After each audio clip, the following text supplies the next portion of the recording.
Aniya na ang mga dagkong balita sa Balitang Bisdak karong Biyernes. Dugang pagsaka sa presyo sa mga produktong petrolyo ipatuman sunod simana. Nakuyapan sa wala pa namatay ang 31 anyos na babay nga naglinya para makuha ang ayuda. Cebu Bus Rapid Transit nagsugod na sa ilang partial operations.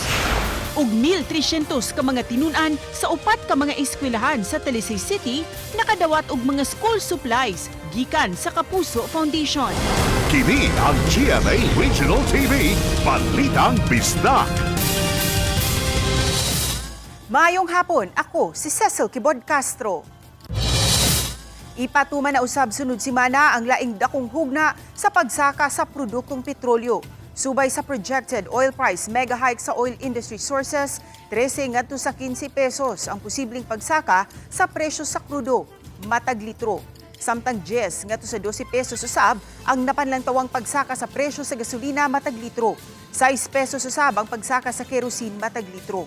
Matud pa sa industry sources, ang pagsaka subay sa paglihok sa presyo sa produktong petrolyo sulod sa duha ka adlaw nga patigayon sa merkado sa kalibutan. Apan sa Lunes pa sunod simana masayran ang tukmang aumento sa presyo sa mga produktong petrolyo.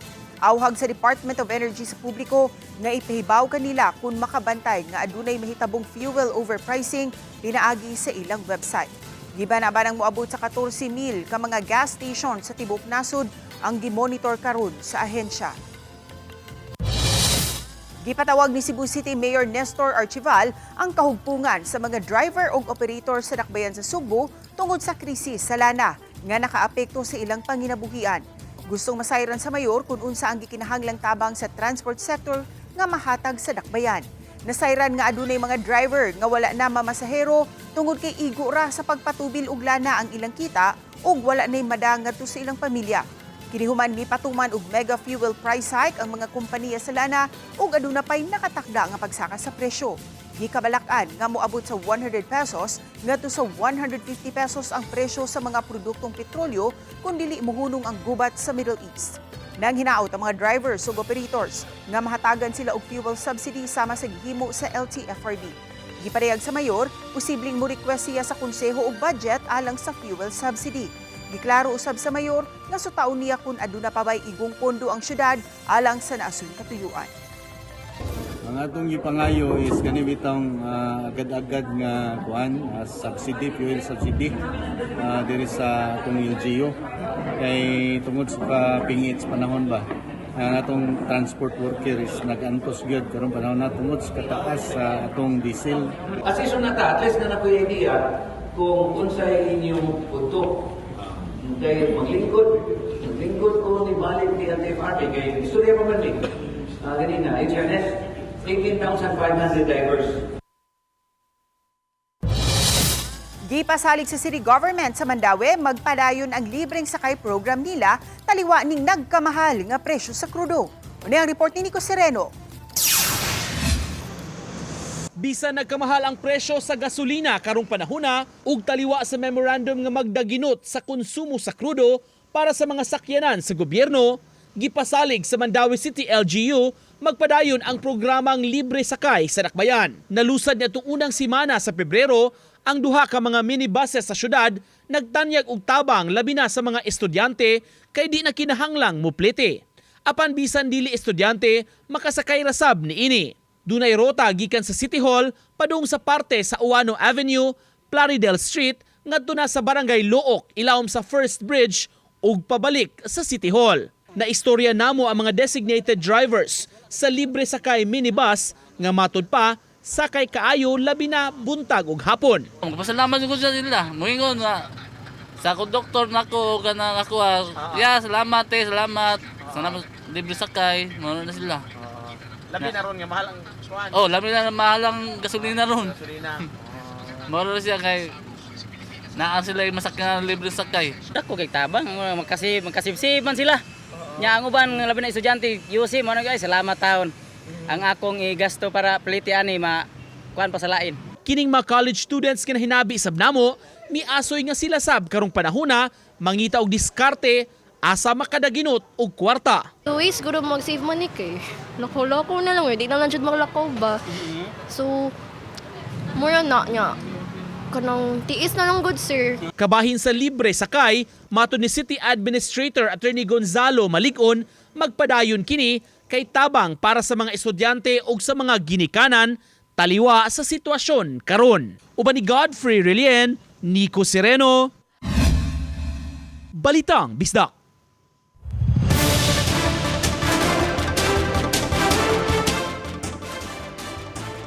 Namatay ang usa ka 31 anyos nga inahan sa Mandawi City, human makuyapan atong sa gihimong validation sa ayuda para sa mga biktima sa baha ni atong Nobyembre. Tungsayran sa live report ni Nico Sereno. Nico? Yes, nanawagan karon ang pamilya ni namatay nga ipagawas ang CCTV footage aron masayran gyud kung unsa ang nahitabo. Taliwa ni mga tabi-tabi nga ilang nadunggan nga dugay kuno na respondian ang ilang anak atol sa maong insidente. Nangayawat in town aron makakuha sa 5,000 pesos nga ayuda. Kini ang paghulagway sa nagbangutang amahan sa 31 anyos niyang anak nga si Mary Christ Quezon, taga Barangay Paknaan. Niadtong Miyerkules, miadto siya sa gym sa may Barangay Upaw para sa validation sa mga biktima ni Bagyong Tino nga miigo niadtong Nobyembre 2025. Gipapaadto ang mga biktima sa baha nga apil sa makadawat sa 5,000 pesos nga ayuda. Sa Marso 23 pahinuon gikatakda ang releasing sa kwarta. Apan samtang naglinya, giingong nawad-an siya og panimuot. Labihan ang kasubo sa pamilya. Human nakadungog og mga istorya nga dugay gitabang ang biktima. Di man pud miingon nga kuan gyud mi nga kuan kay kanan ningwa man sa mga baba. Kanang 30 minutes nga kuan gipakabaya ayon lang nagipasagdan akong anak. Why ning ayan yo nagikapa kay gipatol na. Gipatol na. Karon kay ang bata nanlagom na sa mga kuko tanan tibok lawas niya. Ang ilang istorya na didto na dayon sila ni hagu ning nagtapok ug ning ilang dayon gitabang. Karon gi CPR na nila. Mao na nitabo nga ang bata kato pag CPR la bugto na gid ang bata nako ana. Kana ilang gida sa ambulans, gikarga na sa ambulans, wala na siguro kinabuhi gid.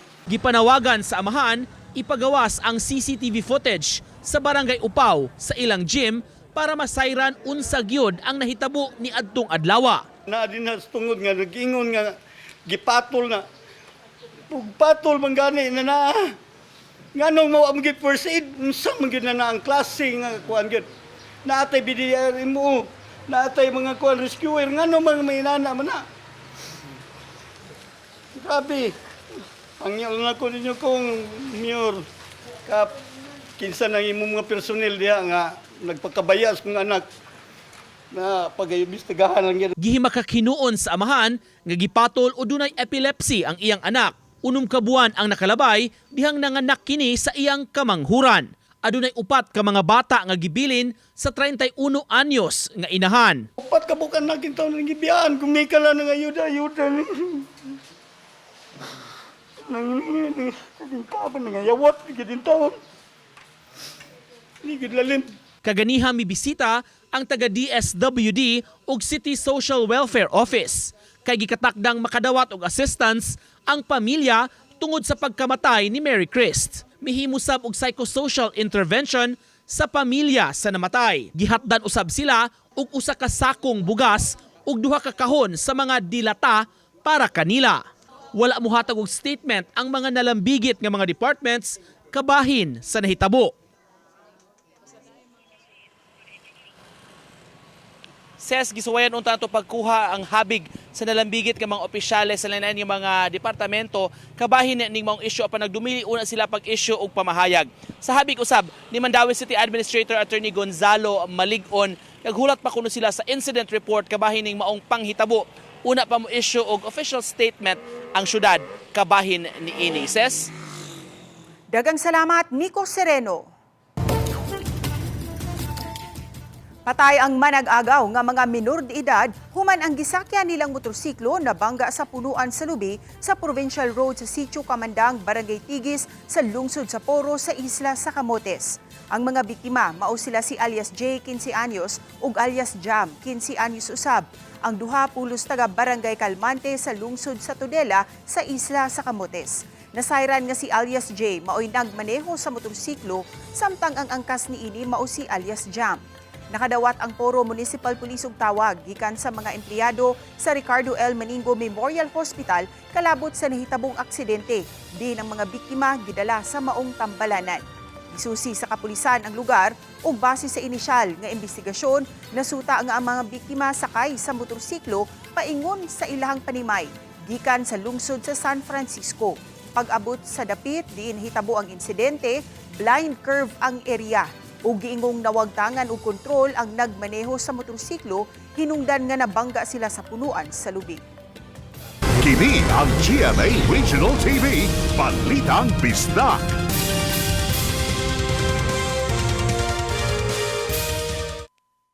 Kini ang GMA Regional TV, Balitang Bisdak. Gihulipan ni Presidente Bongbong Marcos si Cristina Frasco isip kalihim sa Department of Tourism. Matud sa Presidential Communications Office, gibalhin si Frasco isip Presidential Advisor for Sustainable and Resilient Communities. Kasamtangang pagadadun ni Undersecretary Verna Buensuqueso ang DOT isip Officer in Charge. Kinumduman, giuwan og pagsaway si Frasco gumikan sa giingong self-promotion sa mga tourism program sa gobyerno. Gihimakak ni Frasco ang aligasyon ug nagmando nga tangtangon ang iyang mga hulagway sa mga promotional materials sa DOT. Emosyonal ang 56 anyos nga magtutudlo, human siya malakip sa 418 ka mga talisay ng teacher nga nanumpa human ma-promote. Benepisyaryo sila sa Expanded Career Progression sa Department of Education. Ano ang report ni Fem Dumabo?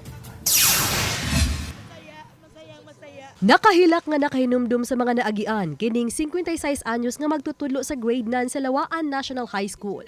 Matod niya, usahay mauwaw siya nga naapsa na gani siya sa kanhi niya mga tinunan nga uban karon teacher 6 nga. Sud na sa 20 ka tuig nga gatudlo si Teacher Daisy de la Serna. Wa siya ma-promote og pabiling anaa sa Teacher 1. Sa mga rason nga usan ini di niya basta mabiyaan ang mga tinunan sa iyang pagtudlo. Problema sa pamilya ug sa uban pang mga hinungdan nga mahikay niya ang daghang rekisito alang sa iyang untang promotion. Hinungdan nga dako kayo ang iyang pasalamat karon nga lakip siya sa na-promote. Pipila ka tuig sa dili pa siya muritero sa pagpanudlo. Pinaagi sa Expanded Career Progression nga programa sa DepEd. Na-promote siya diretso sa Teacher 3. Pinaagi sa sayon nga proseso sa promotion. Maraming tao kasing tumulong sa akin para talaga yung papers ba maipasa o hindi lang ako dahil alam mo na yung computerized lahat-lahat, no? Then nagkaroon pa kami ng online discussion, demo teaching. So salamat sa ECP, salamat Senator Angara sa ganitong uri ng programa. Nabigyan kami, no, ng ganitong uri ng pagkakataon. Nangunay sa pag-administer si DepEd Secretary Sani Angara sa oath-taking sa 418 ka mga magtutudlo sa Talisay City nga na-promote. Flagship program po nito ni Presidente na alam niya kailangan motivated ang ating teachers. So kasama nito, pati ito yung deloading, yung pagbabawas ng forms na finifill up ng ating teachers, yung pagbibigay ng administrative assistance sa kanila para talaga makapag-concentrate sila sa pagturo at yung quality of education will improve. Masaya, no? At least hindi ako mahiya sa mga, alam nyo, marami akong mga estudyante, no? Na they are now teacher 5 and teacher 6 niya ako, andito lang. Oo, parang ganun, pero sayang naman, no? Oh, maraming magtanong, ma'am, ano ka na, MT? Oh my God. Karong adlaw dulan sa 1,200 ka mga magtutudlo gikan sa mga dakbayan sa Mandawi ug Talisay ang nanumpa human ma-promote. Sa ilang promotion, musaka usab ang ilang sweldo. Sa sunod semana, kapin sa 3,000 ka mga na-promote nga magtutudlo. Sa ubang bahin sa probinsya sa Sugbo ang manumpa usab. These are actually the promotions that are long overdue for our teachers dahil yung iba nagantay ng isang dekada, 2 dekada.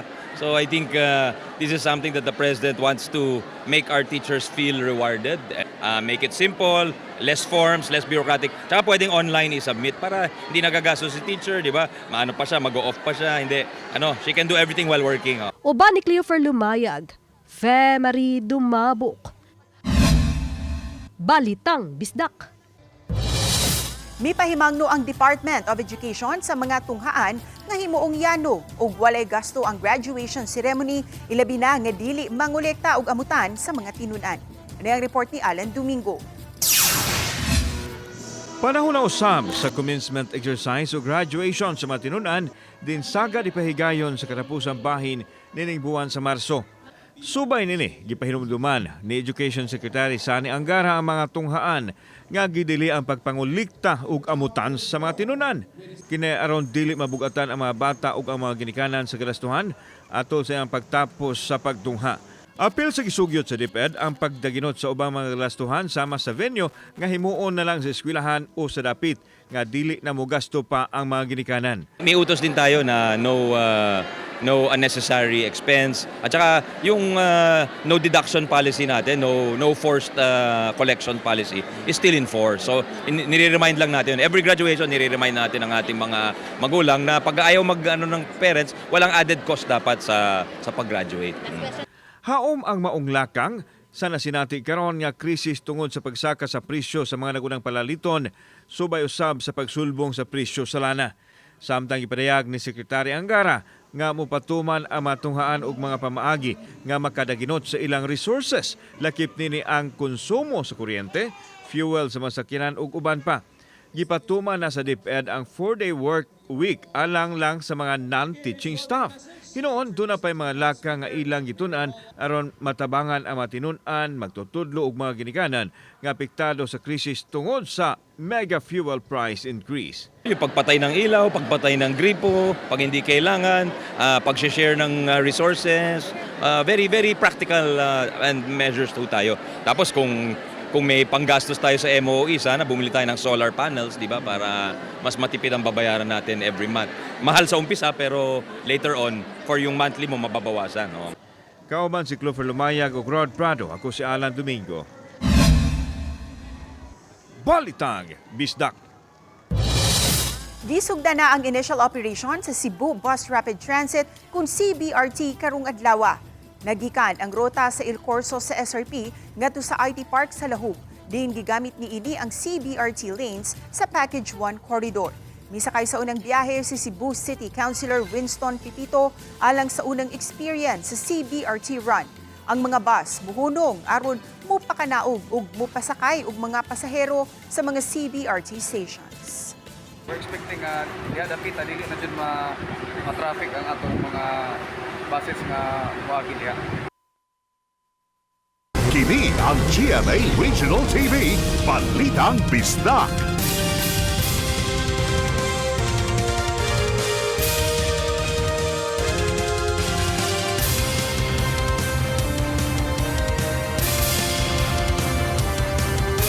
Kini ang GMA Regional TV, Balitang Bisdak.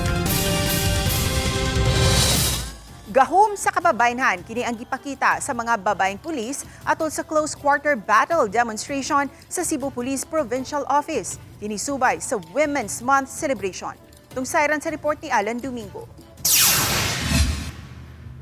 Gipakita sa mga babaeng pulis ang ilang kaisog ug katako sa pagresponde sa mga buhis nga kinabuhi nga alarma sama sa usa ka bomba.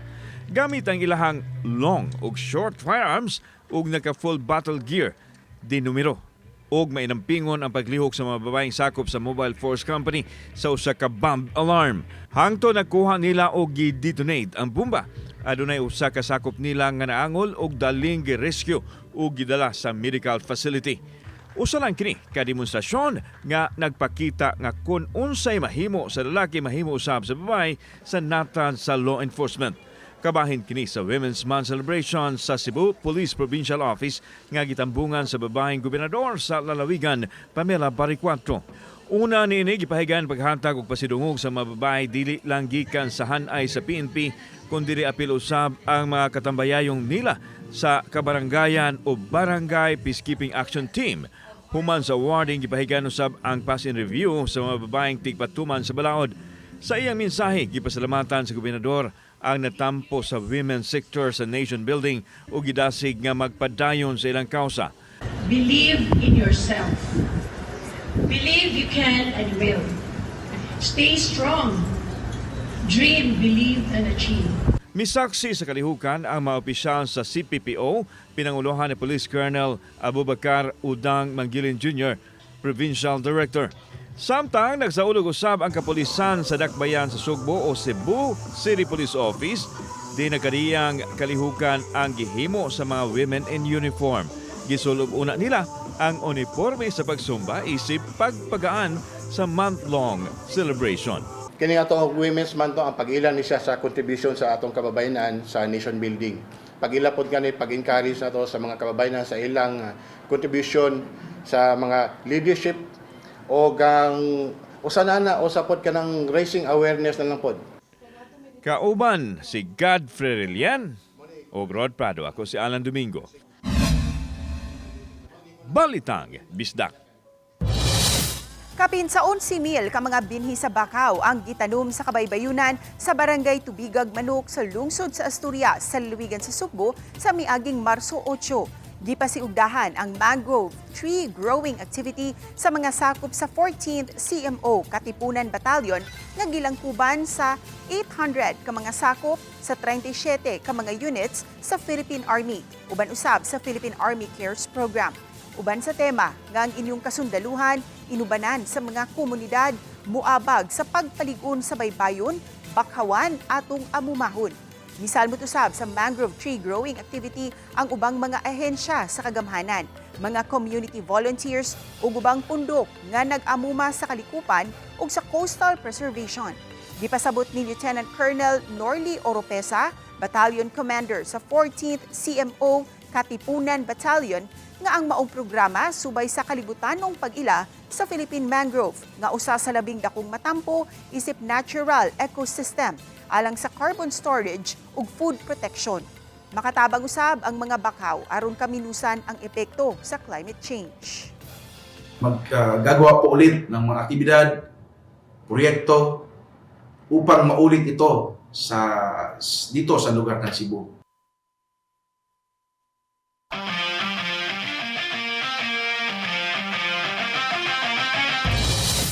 Nakuha sa Arellano Chief Squad ang makasaysayanong kadaugan.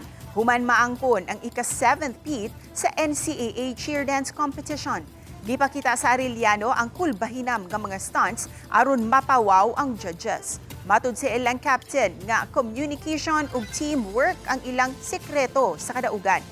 Dugang paniini nga mas gipanindot nila karong season ang ilang performance aron makuha ang kampyonato. Samtang nakuha sa Perpetual Altas Prep Squad ang second place. Samtang third place usab ang Letran Cheering Squad. Mga kapuso, ayon niyo si Piata ang pagtanaw sa bagong episode sa Magpakelanman. Amo ko, mahal ko. Atong tanawon ang love story sa usa ka amo ug ang iyang katabang nga nagkahigugmaay. Sa mga gustong makilig at tangikini, ugma alas 8:15 sa gabi sa GMA pagkahuman sa Pipito, Manoloto. Mas ni-level up pa ang inyuhang pagtanaw sa mga kapuso programs online. Pinaagi kini si GMA Network mobile app. One tap away lang ug inyo nang matanaw ang inyong mga paboritong kapuso shows ug newscast. I-download lang ang GMA Play app sa Google Play Store o App Store. Kung aduna kamoy GMA Network app, mamihimo lang kining i-update ug mamihimo usab kining ma-access sa Smart TV ug sa web browser.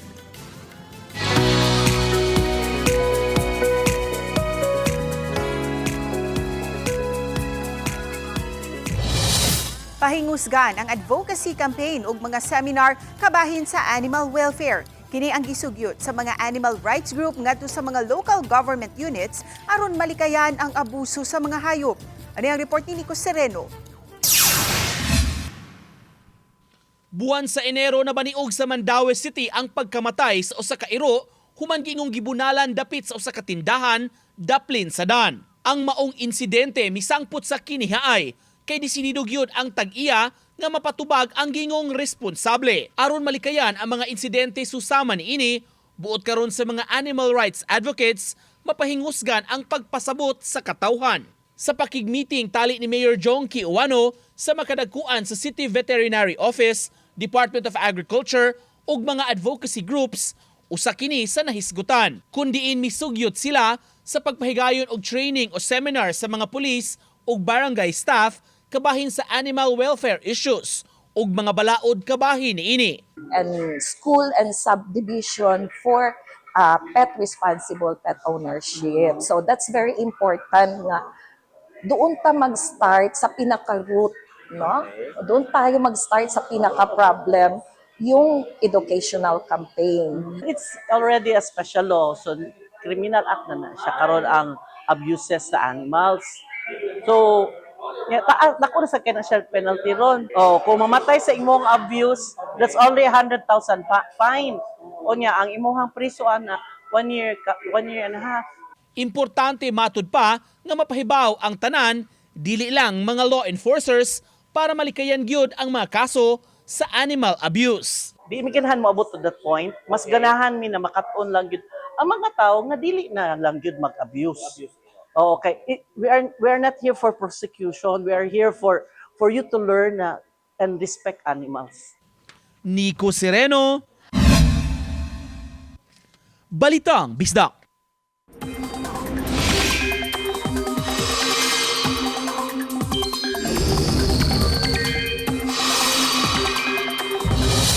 Mga kapuso, nahimo na nga low pressure area ang bagyong gibantayan sa Pag-asa nga nahimutang sa gawa sa Philippine Area of Responsibility. Wala pa kini epekto sa nasud. Samtang padayon ang pagpasulabi sa hanging amihan sa halapad nga mga lugar sa nasud.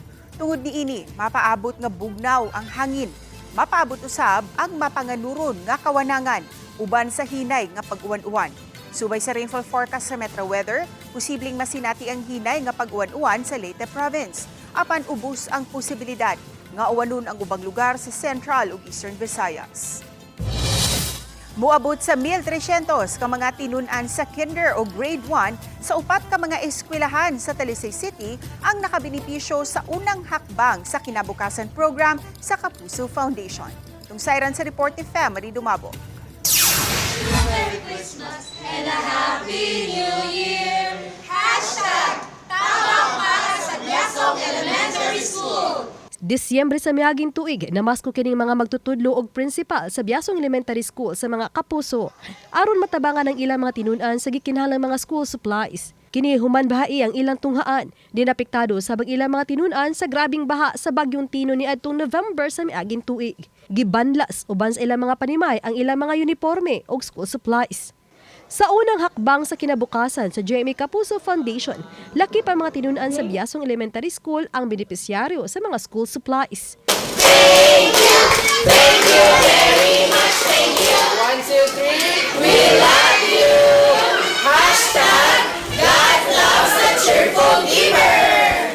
From the bottom of our hearts, we would like to say thank you to GMA Kapuso Foundation Incorporated. Lakip sa benepisyaryo ang mga tinun-an usab sa kinder grade 1 sa Dumlug Elementary School. Gihangop o gipasalamatan sa mga tinun-an, magtutudlo og sa Deputy Division sa Talisay City ang GMA Kapuso Foundation. Alang sa mga ginikanan, nga tungod sa giapod-apod sa GMA Kapuso Foundation, makuha-kuhaan na ang ilang gasto. Ning problema nila sa pagsakas sa presyo sa mga palaliton. Mapasalamaton kaayo ko isip usa ka ginikanan no kay labi na karon tanan pamalito nagmahal na gyud siya sa so kani dako kayo nigtabang kami mga ginikanan maiban-ibanan ang amuang pagpalit sa mga school supply kay tungod sa gihatag sa GMA Kapuso Foundation Incorporated. Mga ilahang mga school supplies ng pilgid kaanod nya luoy kay mga bata nya karon nalipay gyud mi kay here comes mga bag di ay ang gipanghatag no dunay sud nga notebook indot jud kay ang quality sa bag unya nalipay sad ko kay kinahanglanon jud kay ni.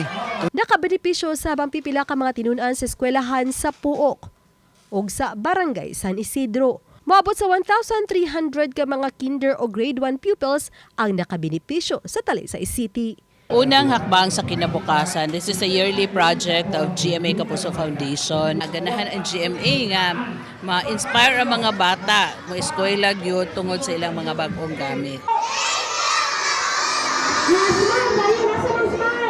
Uban ni Clifford Lumayag ug Rod Prado, Family Dumabok.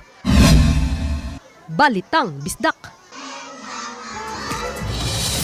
Kami ang GMA Regional TV Balitang Bisdak. Kinatibukang pwersa alang sa mas dakong misyon ug mas halapad nga pagalagad sa nasud.